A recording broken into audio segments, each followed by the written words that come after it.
what if Canada became part of the United States? The ripple effects on trade, jobs, and national identity could be staggering, and not in the way that you might think. So in this video, my AI assistant Tiara and I will uncover many different things, including how merging economies could shake up dozens of industries, what losing the Canadian dollar would mean, and how social programs might take a hit. And I'll also reveal one overlooked economic pitfall that could set both countries back decades that everyone needs to know. So Tiara, how should we start this one? Let's kick off our video by talking about trade impact. Okay, so let's start with trade because that's really where things could get really interesting really fast. So first off, the current trade agreement between Canada, the US, and Mexico, it would basically become completely obsolete overnight. 2/3 of North America would suddenly be, the United States. So why would we have a trade agreement with ourselves? That just doesn't make sense. So this would have to be removed and we'd, immediately renegotiate, again, strictly with Mexico. Of course, Canada's trade relationships with the rest of the world would also change dramatically as well. Countries that have free trade agreements with Canada, but not with the US, would suddenly face new tariffs. So for example, the EU's comprehensive economic and trade agreement, that would be in jeopardy, potentially introducing new barriers for European goods like German cars and French wines.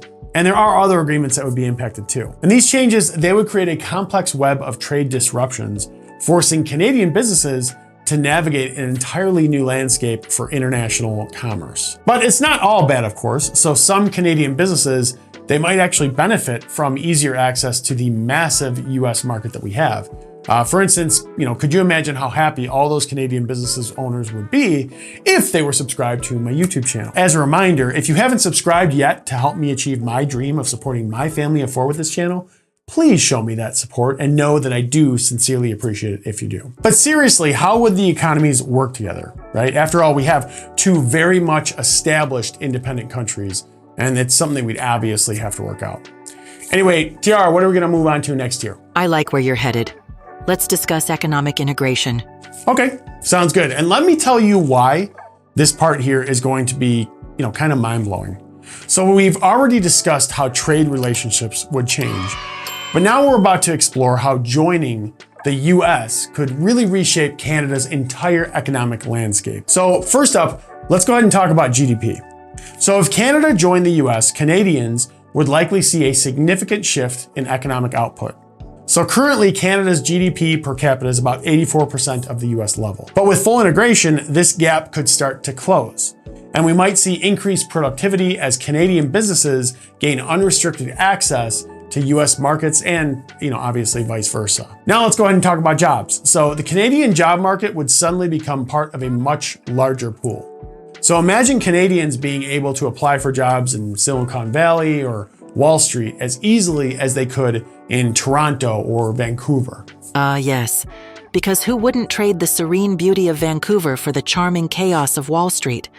Nothing says upgrade like overpriced coffee and 24/7 hustle culture. Yeah, see, Tiara, this is one of the things that AI robots, you guys just don't understand.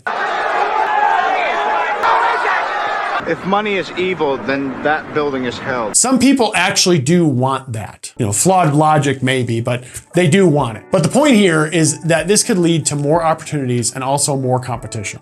So Canadian workers, they might find themselves competing with a much larger workforce for positions, and there's a possibility that it would cause division as well from workers who were part of the, I guess you'd say the original United States. On the flip side, the US companies might start eyeing Canadian talent more seriously, which could lead to a boom in, certain sectors, particularly those where Canada already has a strong presence, like artificial intelligence or clean energy. And investment patterns, those would shift as well. With the removal of cross-border restrictions, we might see a surge of US investment into Canadian industries and vice versa. This could lead to a rapid growth in some sectors, but it might also mean increased United States investor ownership of those formerly Canadian businesses. But all these changes would come with their own set of challenges. So how would Canada's smaller population influence its economic power within this new union? And would certain industries struggle to compete with their larger US counterparts? These are good questions, and I don't know if anyone really has the answers, but it's something that we have to consider. So Tiara, what do we have next here? Let's get into currency and monetary policy. This would be a big challenge for sure. Yeah. 100% agree. Definitely a big challenge. So first, let's talk about what would happen if Canada adopted the US dollar. So this process is called dollarization, and it's not a theoretical concept. Some countries like Panama and Ecuador, they've already done this. So the most immediate effect would be, the end of the Canadian dollar as we know it.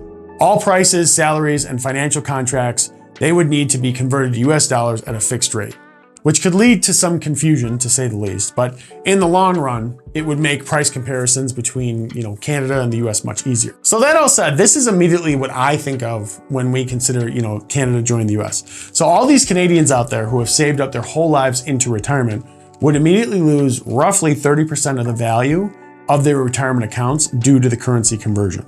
And I just don't think that that would end well at all. And the US would be forced to find a way to help with that because it's just, it's really just not fair to all those people. But here's the real problem. So by adopting the US dollar, Canada would essentially be handing over control of its monetary policy to the US Federal Reserve. The Bank of Canada would close its doors and they'd be at the mercy of the American interest rate decisions. And this would be fine if the US was doing a good job with this, but we're already $36 trillion in debt compared to Canada, which has $1.18 trillion. This loss of monetary policy independence is a huge deal. So currently the Bank of Canada can adjust interest rates to respond to economic conditions specific to Canada. But if we go to dollarization, they'd lose this flexibility. And if the US economy is booming itself, while formerly Canada, they got into a slump, they'd be stuck with the interest rates that might be too high for their needs, which could potentially lead to higher unemployment and slower economic growth in Canada. Now, on the flip side, adopting the US dollar could bring some benefits as well. It would eliminate exchange rate risk, which could potentially, boost trade and investment between the two countries. It could also lower interest rates for Canadian borrowers as the risk premium associated with the Canadian dollar would disappear. That's something to deal with more in Canada, but there is a premium there. So all these monetary policy changes would impact every industry differently. So Tiara, do you think that we should, dive into these industries a little bit? I love it. Let's dive into how specific Canadian industries would be impacted. Okay, cool. So let's start with energy, which is, it's Canada's biggest export. So did you know that Canada is the largest supplier of energy to the US? Well, if you didn't, in 2021, Canada supplied the US with a whopping 61% of its crude oil imports. But what happens when the border between these two energy giants, just disappears? Well, for starters, the already deeply integrated energy market would become even more intertwined. Canadian oil and gas producers, they might find themselves with unrestricted access to the massive US market, but they'd also face increased competition from US producers who'd now be playing on the same field. And the auto industry, another cornerstone of the Canadian economy, that would face its own set of challenges too. So the deeply integrated nature of North American auto manufacturing means that even small changes can have big ripple effects. So imagine a car part crossing the border multiple times during production. Now imagine that border just vanishing. So the ability to make that car part is easier, but competition among producers would put many companies out of business except for the really large ones. But some industries might actually benefit from the merger. So tech companies in places like Montreal or Waterloo, they might suddenly find themselves with easier access to Silicon Valley talent and investment. So obviously some big positives there. All right, Tiara, what's next from here? Let's get into social and political consequences. Yeah, okay. I think at this section, it'll have a huge impact as it would be a massive change. So when we talk about Canada joining the US, we're not just discussing economic changes. We're really talking about a fundamental shift in the social fabric and political landscape of both countries. So first, let's consider healthcare. So Canada's universal healthcare system is a point of national pride and a key differentiator from the US system. So if Canada were to join the US, would Canadians have to give up their beloved healthcare system? Or would the US, suddenly find itself with a large population that are demanding universal healthcare? Something we got to think about. Next, we have to think about social programs. Social programs, you say? Because surely Americans will be thrilled to embrace the concept of universal healthcare and extensive safety nets. That's totally on brand for them. Yeah. Well, Tiara, I'm getting to it, but needless to say, there would be some changes. Okay, we'd have to make some changes. Canada generally has more extensive social safety nets compared to the US. From generous unemployment benefits to family allowances, these programs are deeply ingrained in Canadian society. So, would make some big changes. So next is something that is really important to Americans and probably not that important to Canadians, but let's talk about gun laws. So Canada's gun laws are much stricter and federally regulated. Stanley is having a stroke. So Canada's gun laws are much stricter and federally regulated, unlike the state-by-state approach in the US. So for instance, Canada requires potential gun owners to complete safety training courses, pass exams, and obtain a possession and acquisition license. The country also bans military-style assault weapons and places strict limits on handgun ownership. Now in the US, this is the Second Amendment, and for many, that is a symbol of freedom. Political representation is another crucial factor. So Canada's population is roughly equivalent to the state of California. Kind of mind-blowing stat, right? All of Canada has the same population as just California. Just tells you how big the US is. Anyway, in a merged nation, how would Canada's voice be heard? So there's no doubt that the voices of those Canadians would never be as loud as they are today in their own government. That's just not possible with all the other populations. Then there's the question of national identity. So Canadians often define themselves by how they differ from Americans. Well, what happens to Canadian culture and identity in a merger? And let's not forget about language. That's a big one. So Canada is officially bilingual, with French having equal status to English in federal institutions. In the US, we're kind of a mix of like English and Spanish, and French, it's just not very prevalent. So all those French-speaking folks, they might feel quite lost. And finally, there's the issue with Indigenous rights. So Canada and the US, they have different relationships and treaties with their Indigenous populations. So how would these be reconciled in a unified country, right? We've had all these things in place for a long time. How would we do that?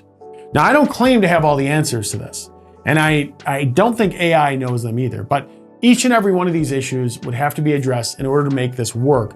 And there would be a ton of things beyond what most people think about when we consider, like a merger. That all said, recently Trump was enthusiastically saying how the US should buy Greenland. And like this video here, I sat down with Kiara to find out just how feasible that whole idea was. And I think that it made for some interesting content that you can watch yourself by clicking right up here.